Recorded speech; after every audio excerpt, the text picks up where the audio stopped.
తిరుపతిలో చాలానే ప్లేసులు ఉన్నాయి, కానీ ఒక్క రోజులో మనం అన్ని తిరిగి చూడలేం. ఈ రోజుకి చూద్దాం రండి.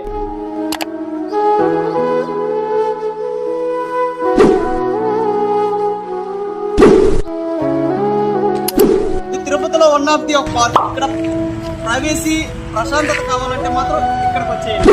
డిస్టర్బెన్స్ ఉండదు, పొల్యూషన్ ఉండదు, సౌండ్ ఉండదు. ఒక్కరికైతే మాత్రం మంచి ప్లేస్. ఈ రోజు తిరుపతిలో పని ఉండి మార్నింగ్ టైం వచ్చాడు. బస్ దిగి కాల్ చేస్తే మనోడు వచ్చాడు. ఇంకా ఆర్టీసీ నుంచి బయలుదేరి గరుడా ఫ్లైఓవర్ వైపు వెళ్తుంటే ఈ గరుడా ఫ్లైఓవర్ పడిన తర్వాత తిరుపతికి వచ్చే భక్తులకు చాలా ట్రాఫిక్ డైవర్ట్ అయింది. మార్నింగ్ టైంలో ఇక్కడ నుంచి ఈ వ్యూ మాత్రం అస్సలు మిస్ అవద్దు.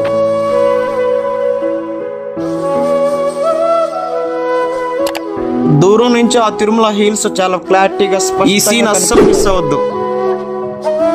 ఇంకా అక్కడి నుంచి అలిపిరి వైపు వెళ్తుంటే దూరం నుంచి ఆ శ్రీవారి గిరులు కనిపిస్తూ చూస్తుంటే వెంకటేశ్వర స్వామి దర్శనం ఇక్కడ అయినట్టు.